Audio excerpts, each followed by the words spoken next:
of the honourable gentleman. Point of order, Mr Angus MacNeil.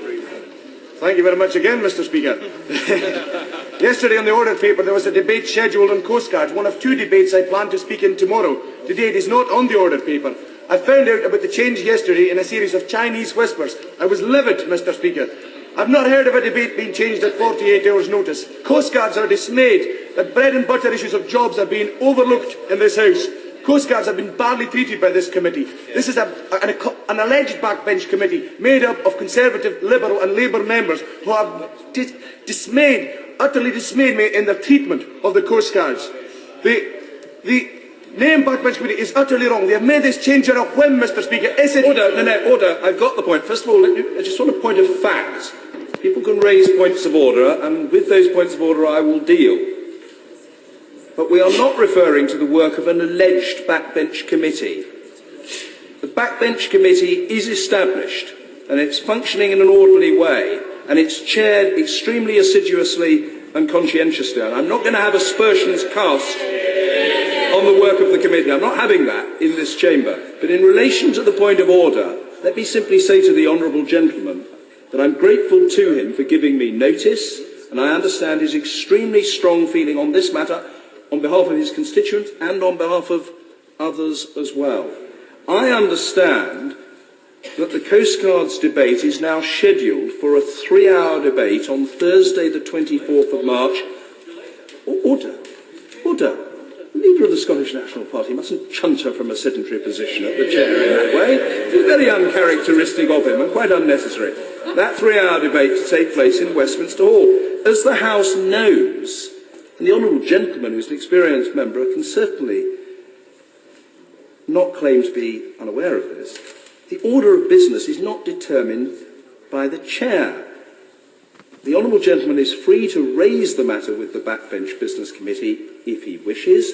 The chair of the Backbench Business Committee is in her place. I'm not going to have a whole series of exchanges on this. That would not be right. But if the honourable lady who chairs the committee wishes to come back on the point of order and to offer explanation or clarification to the House, she's perfectly welcome to do so.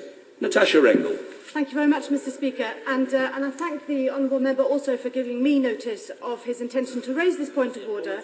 And I don't want to go into the difficulties of scheduling business, but I just want to say that the committee does absolutely emphatically recognise the importance of the Coastguards debate, and quite far from actually cancelling the debate, what we did was we rescheduled the debate in order to protect the full 3 hours that it so clearly deserves.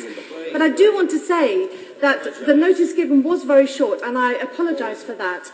And I also want to say that I deeply regret any inconvenience caused that this rescheduling has caused to any member of the House. But parliamentary business changes at a moment's notice, but I do regret any inconvenience caused to the honourable member.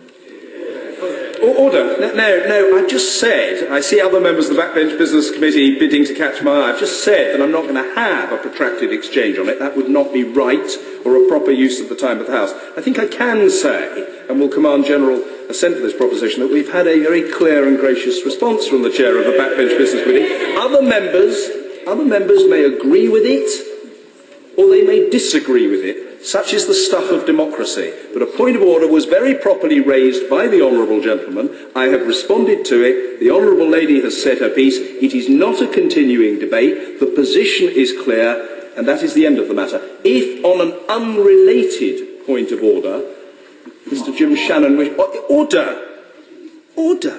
I've made the position very clear. No, it's no good the honourable gentleman shaking his head.